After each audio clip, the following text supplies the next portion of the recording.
The role of the breath in the practice is everything. Without the breath, there isn't anything at all. It's just movement. It's just a positioning of the body in certain places. So the role of the breath will take you into the areas of fear in your body, the areas of tension, the areas of rigidity. It will free up any kind of held emotion in the body. It will make you feel gloriously alive. It will make you feel really scared. It will make you feel really emotional. And that's all part of the practice of yoga. Without the breath, there isn't any healing, there isn't any prana, there isn't any life. It's just a body, and you want to fill the body with life when you practice yoga. You want to fill the body with as much prana, as much life force as possible. The breath is the most important thing. So the style of yoga I teach it's a bit like asking a band what type of music they play. It's so hard to answer that question. I guess I started out as a vinyasa teacher, which was the movement linked to the breath. But over the years, it has become a much slower, much more alignment-based flow with elements of yin and restorative and a big emphasis on pranayama.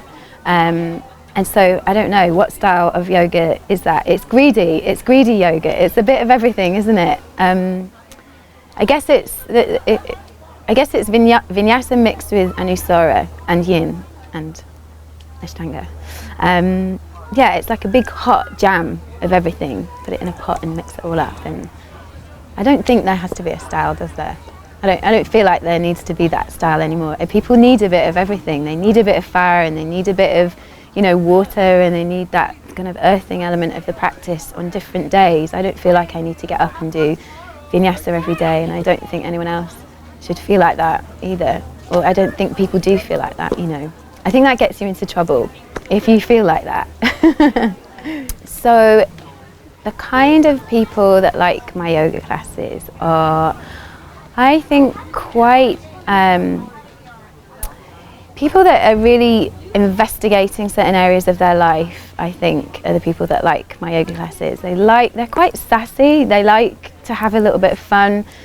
They honor the fact that there's lightness and playfulness in life, and they want to explore that.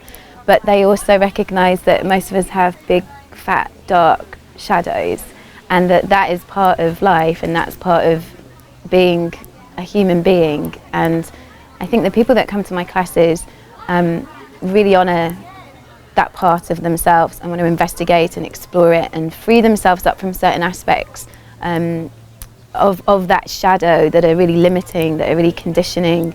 And so I tend to find that I get a lot of philosophical people, but also quite wild people as well. Dangerous people like my classes. When people say they find yoga hard, it's like it just gets harder. It's not going to get easier.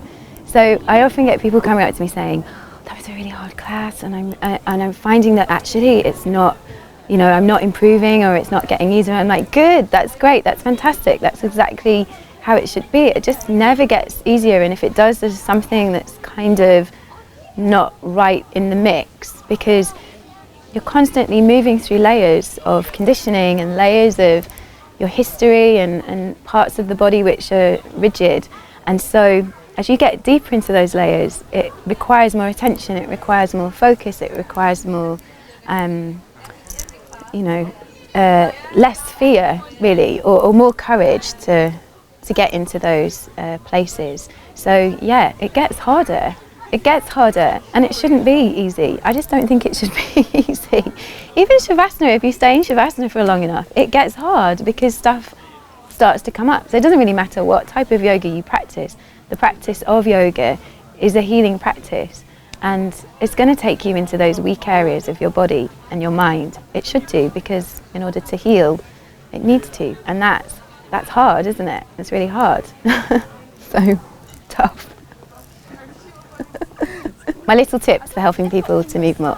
So first of all, if you can't do a full practice and you want to do something physical, what I always say to people is do really subtle, really slow work on the core. If you want to maintain strength in your system, like, so that when you do go back to doing a full practice, you don't feel like you've you know, like you've not practiced. Then just keep going with the core work. If you can just do 5 minutes a day, then just do that, and then you won't get kind of so lost when you start to practice again. That's my advice. If you don't want to move and you do have time, just lie on the floor.